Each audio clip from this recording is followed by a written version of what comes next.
बुधवार को जिला चिकित्सालय में प्रधानमंत्री सुरक्षित मातृत्व अभियान के तहत गर्भवती महिलाओं का प्रसव पूर्व निशुल्क जांच किया गया व चिकित्सकों द्वारा गर्भवती महिलाओं व शिशुओं के स्वास्थ्य के प्रति उचित सलाह दिया गया। देश के प्रधानमंत्री नरेंद्र मोदी के द्वारा लगभग 2 वर्ष पहले प्रधानमंत्री सुरक्षित मातृत्व अभियान की शुरुआत की गई थी, जिसके तहत प्रत्येक माह की निश्चित 9 तारीख को सभी गर्भवती महिलाओं को व्यापक और गुणवत्ता युक्त प्रसव पूर्व देखभाल प्रदान करना सुनिश्चित किया गया।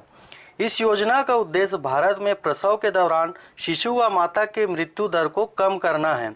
जिले में भी प्रधानमंत्री सुरक्षित मातृत्व अभियान के तहत प्रत्येक महीने की 9 तारीख को जिला चिकित्सालय द्वारा गर्भवती महिलाओं की जांच कर इस योजना का लाभ दिया जा रहा है। प्रधानमंत्री मातृ सुरक्षा योजना के अंतर्गत में शिविर का आयोजन किया गया है, जिसमें 78 गर्भवती महिलाओं का रजिस्ट्रेशन किया गया है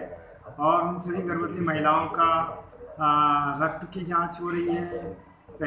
उनके गर्भावस्था की जांच हो रही है और उसमें जो खतरे योग्य जो महिलाएं हैं जिनको मतलब भविष्य में खतरा हो सकता है, जबकि इस समय ऐसे लोगों को भी चिन्हांकित किया जा रहा है और जो नॉर्मल है उनको भी देखा जा रहा है और सभी को दवाइयाँ वितरित की जा रही हैं, जो दवाइयाँ उनकी ज़रूरत है और टीकाकरण किया जा रहा है। साथ में उनके खून के साथ की भी जाँच की जा रही है। मुंगेली से अविनाश कुल मित्र व कैलाश कुमार की रिपोर्ट, RJ रमझाझर।